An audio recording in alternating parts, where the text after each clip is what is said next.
Have you ever wondered what games you should keep or you should lose? Find out here at Purge Reviews. Have you ever wondered what games you should sell or you should use? Find out here at Purge Reviews. Find out on our top 10 list what games you cannot miss. Don't forget to subscribe to Purge Reviews.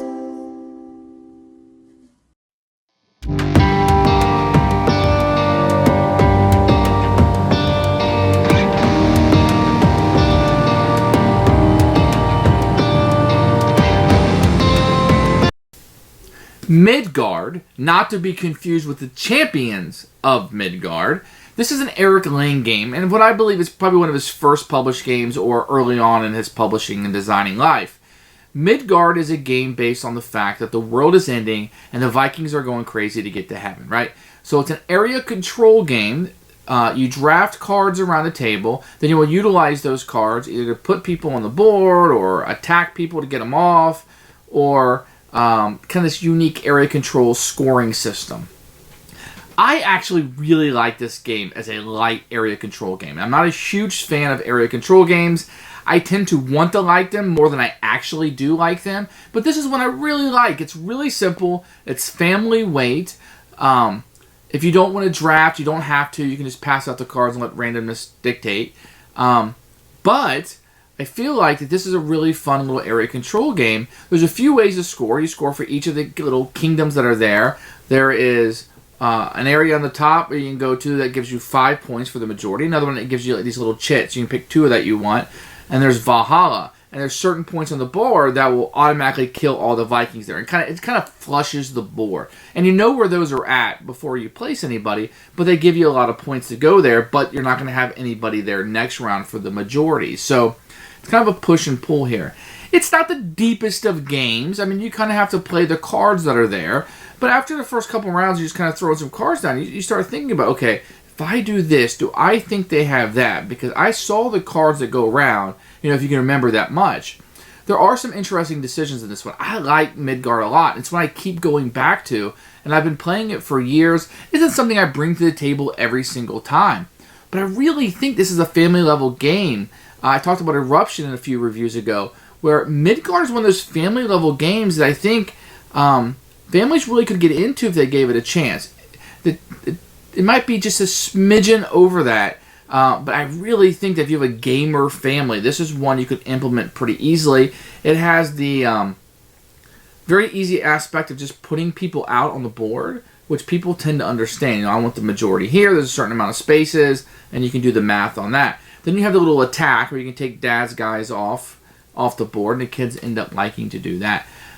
I would probably keep it 7, 8, depending on your kid and above, but I think there's a really fun game here. This could become like a classic in your family that you guys play through the ages. I think it works equally well with younger ones as it does us older guys and older people. I really think there's a lot of fun in this box, and I think this one has kind of been maybe pushed over because it's old and maybe people haven't heard of it as much.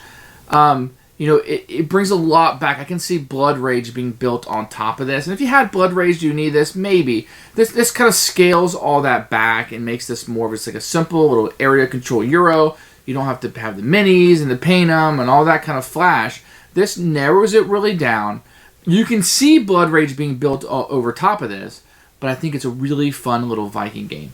Now, is the theme there? I suppose. I think the artwork and everything makes it work, and you feel like you're battling while being abstract and Euro-ishy. But I think that the theme is there enough that I felt like I was battling and doing these things, even though combat, it's just if a card allows you to go there, you take somebody off and you put them, and there's no rolling dice or anything. Midgard is one I think that you may have missed. I also think it's a game you can get relatively cheaply. If you have an opportunity to get this game or to play it, highly, highly recommend it. If I made a top 10 list of long-forgotten games that are really good, this would probably make that list. Check this one out. If you like Eric Lane games at all, if you like drafting or area control, and you're looking for something a little bit lighter, a little bit more for the family market, this could be it. And if you have a little son or daughter who loves Vikings, this could really get them to come into it. Although you may be pushing a little bit on the theme, it's there. The cons to it is that maybe other games have come by and passed it by. I don't personally think so. I still go back to this game. I still really like it. Here I am, 2017, and I'm reviewing it and telling you that I really like it. I'm going to keep this in my collection. Some of the things that are bad is that the font on the cards are a little small. But once you kind of know that the orange cards add and the blue cards attack, really just looking at the picture of where you can go, okay? Each game can play a little bit differently depending on where people are going and where you want to attack. And you're collecting those little chits. Now, those little chits, that could be totally taken out if you're playing for the first time with small kids and you just want to kind of keep it just the area control and introduce them to that. That's totally fine. But if you're collecting the chits, where you're going on the board can be very important. And sometimes I feel like somebody can get ahead and there's not a lot you can do to come back because you got to play the cards that are given to you. But the game plays quick. It plays in an hour or less, maybe 45 minutes to an hour. So you're not sitting around too long. They won't be that far ahead. Usually I see a couple people vying for the lead and a couple people are vying for second and third place. And that's kind of where I see it fit. But they may just not be as competitive players. Now, this is one that's worked for me. I highly recommend it. And I recommend you getting it if you can find it cheaply enough. And I'm going to be keeping it. Here is Midgard, the components. The box, you can see, is just a beautiful Viking box with the fire going, the fire coming through the sky, the arrows all surrounding with the sword laying there. Obviously, he is giving up his life, right? So let's take a look what comes inside the box. You're going to get a rule book. It's going to be full color with a lot of pictures. And you're going to have like the cheat sheet of the rules in the center. So that's going to be pretty helpful if you like that, a scoring example. Right there in the binding, a list of all the cards. And then a detailed outlay of the turn on the back. Here is the board that will pop up. I'll show you the full thing in a minute. You're going to get 3 sets of cards, yellow, gold, and bronze.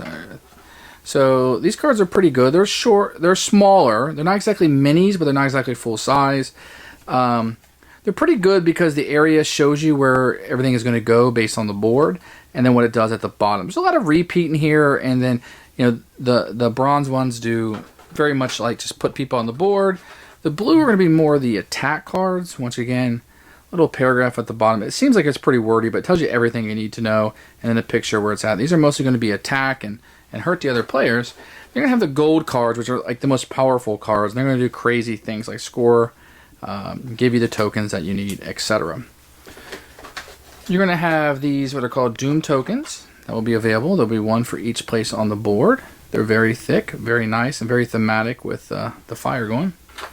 You're going to get a number of tokens here that you will be collecting, and you will score points for collecting a set of these. They all look the same on the back because you can hide them. They just have the first letter of the kingdom that is around there. Each player will have a number of pawns that you'll be playing. These are very generic, just very nice wooden, and you'll get one leader, if you will. So you get a number of these. And these are just little wooden markers that are on the board. You can tell from here that the insert is fairly nice. It fits everything pretty well. I mean, this is kind of a jumbled mess, but everything else fits in fairly well. I don't have anything to go right here, but perhaps I should have sorted these a little bit better.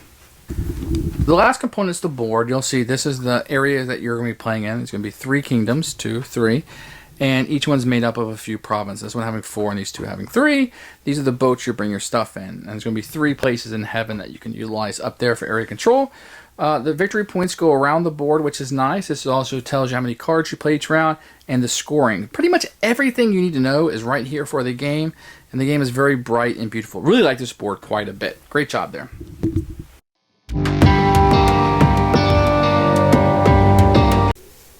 I found the rules for Midgard to be very, very good. I didn't really have any problems when I was playing it. Most of what you're doing is on the cards anyway. The font's a little small for that, but I think this game will be very easy for people who have played this before.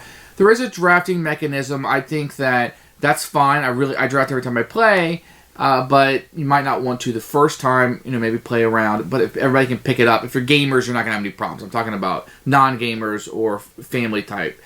I also think if you're playing for the first time with a family, you can leave out the token collection. I don't think it's that hard for people to understand, but with little kids, you might want to set that aside or just give a point for each one. Usually, you get 5 points for each set you get of a different color. There's 3 sets, so maybe you leave that out if you're playing with children for the first time.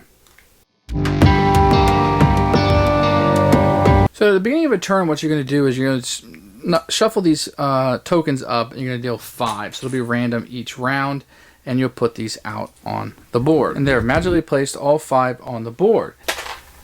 Everybody's going to draw 1 gold, 2 blue, and 3 bronze. And you're going to take 1 card and place it face down. That'll be your card. And you'll pass the rest to the person on the left.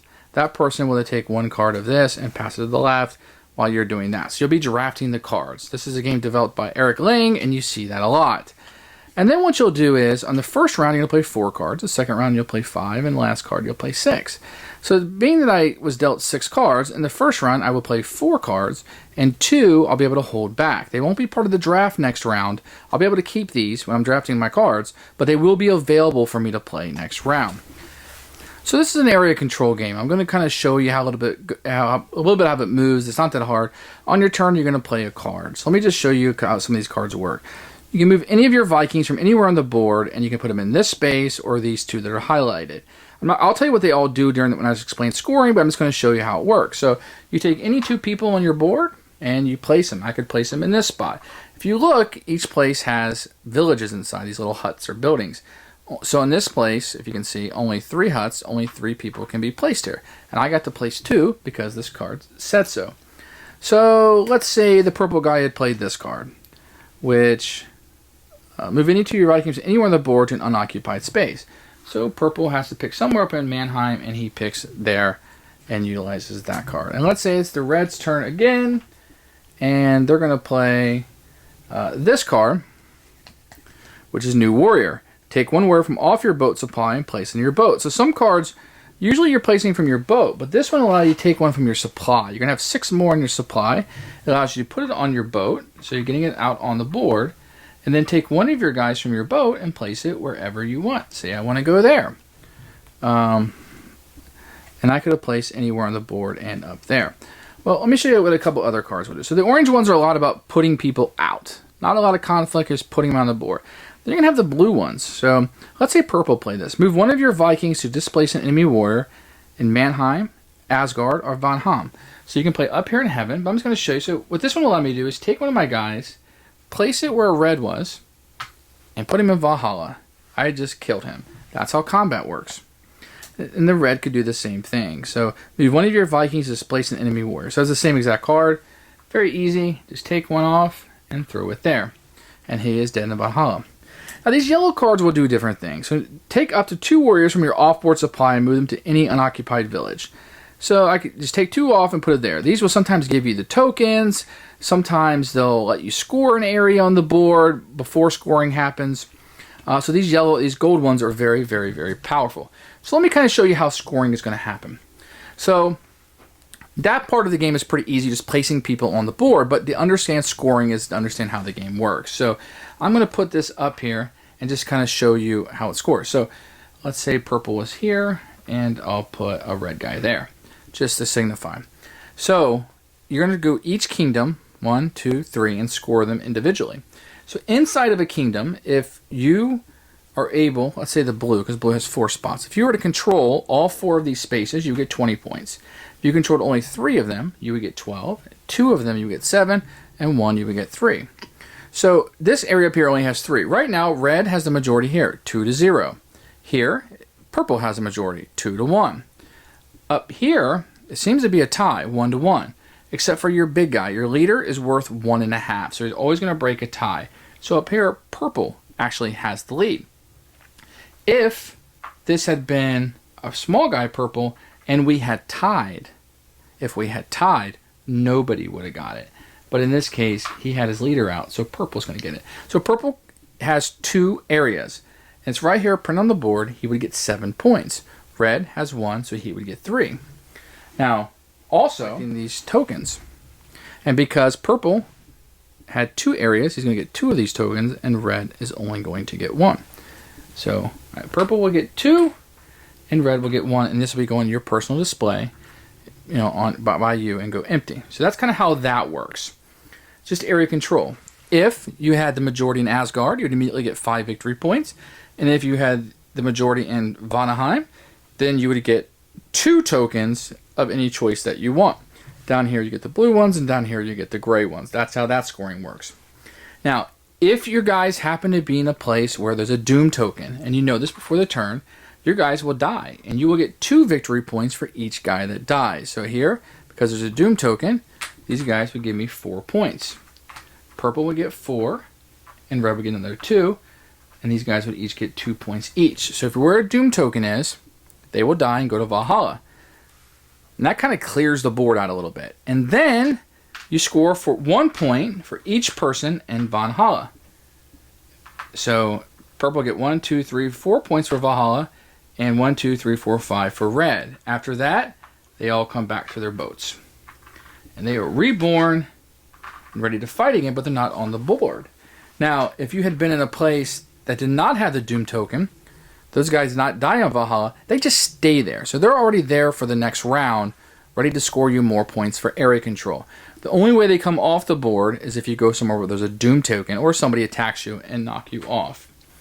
At the end of the game, you're going to score 5 points for every set of tokens that you have. So there's 3 possible tokens. If you have 1 of each, that's 5 points. If you had 2 sets, it'd be 10, and 3 sets would be 15. And that's how you play the game. There's 3 rounds of the game. Remember, in the first round you play 4, second round you play 5 cards, and third round you play 6. You're going to get a lot of cards in your hand that you're not going to play. Most points wins the game. Who should buy this game? Fans of area control. If you're looking for something a little bit lighter, if you like drafting with your area control and playing the cards, this is it. All you're doing is drafting and area control. It does going to have some take that you're going to play some cards, you're going to be able to take their Viking off and put on, but they're still going to score a point for that. Those will score possibly less points, possibly more, because if they didn't get majority there, they would actually score a point, which might be more than the 0 they would have scored otherwise. So the screwage can help you, and that's interesting in this. And you do have some power cards. I think anybody who likes the Viking theme, although if you push come to shove, it's pasted on there, but I think it's on there enough. Otherwise, I would say try this one out. If you can get this one cheap enough, just buy it. I really like this if you're looking for a simple area control game. This could be really it. So Midgard is what I'm going to recommend, and I'll be keeping in my collection. Thanks for watching the video. I really appreciate you tuning in. If you liked it, please like it and hit that little subscribe button. That really helps out the channel, lets us know that you're getting the videos that you want. If you agreed or disagree with what I said, feel free to comment below. I'd love to hear what you have to say, and I promise that I will comment back. Thanks for watching, and everybody else, keep playing games.